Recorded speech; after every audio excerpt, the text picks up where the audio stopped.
Hello बच्चों, आइए दिए गए प्रश्न को समझते हैं।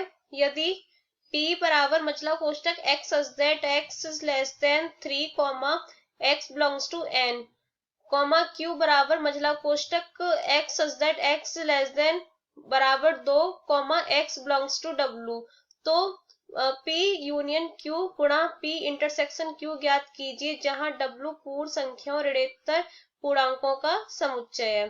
तो आइए इसकी मुख्य अवधारणा पर चर्चा कर लेते हैं। मुख्य अवधारणा, मुख्य अवधारणा, यहाँ पे जो n और w है वो क्या प्रदर्शित करते हैं? n यहाँ पे नेचुरल नंबर्स यानी कि प्राकृतिक संख्या प्रदर्शित करता है।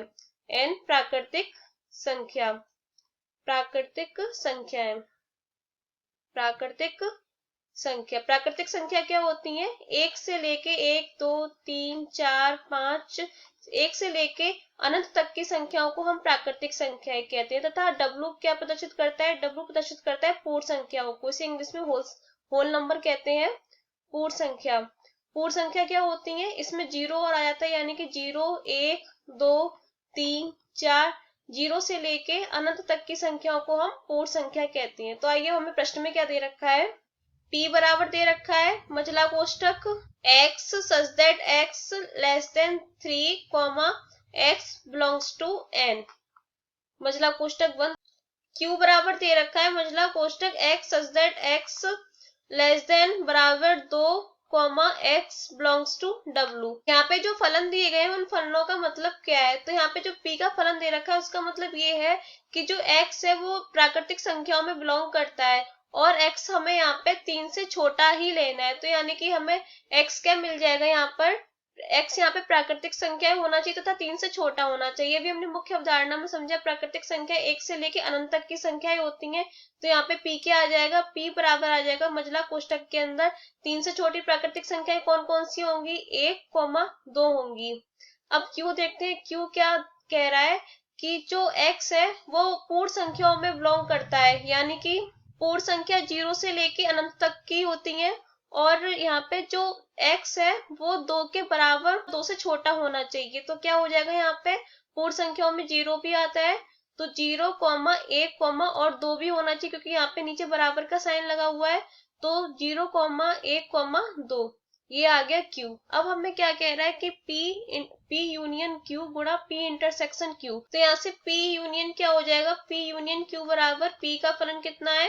1, 2 तथा यूनियन और q का फलन कितना है? 0, 1, 2। तो क्या हो जाएगा? यहाँ से यूनियन कैसे ज्ञात करते हैं हम? जो कॉमन होता है उसे एक ही बार लिखते हैं और बाकी बचे अंकों को लिख लिया जाता है। तो क्या हो जाएगा? यहाँ पे 0, 1, 2, यहाँ पे 1 और 2 उभयनिष्ठ है तो हमने इन दोनों को एक ही बार लिखा और बाकी 0 को लिख लिया है। तो ये हो गया p यूनियन q। अब हम ज्ञात करेंगे p intersection q। p intersection q, p का क्या मान था? p का फलन था 1, 2 और q का फलन था इंटरसेक्शन q बराबर 0, 1, 2, ये था। तो अब यहाँ पे हम इंटरसेक्शन कैसे ज्ञात करते हैं? जो सिर्फ उभयनिष्ठ होते हैं सिर्फ उन्हीं को लिखा जाता है, जो उभयनिष्ठ नहीं होते उनको छोड़ दिया जाता है। तो यहाँ पे उभयनिष्ठ क्या है? सिर्फ 1 और 2 है तो यहाँ पे क्या हो जाएगा इसका इंटरसेक्शन? 1, 2। तो हमें p यूनियन q तथा p इंटरसेक्शन q ज्ञात हो गया। अब हमें प्रश्न में पूछा है p यूनियन q गुणा p intersection q, p intersection q। तो गुणा कर दीजिए, क्या हो जाएगा? p यूनियन q कितना आया था?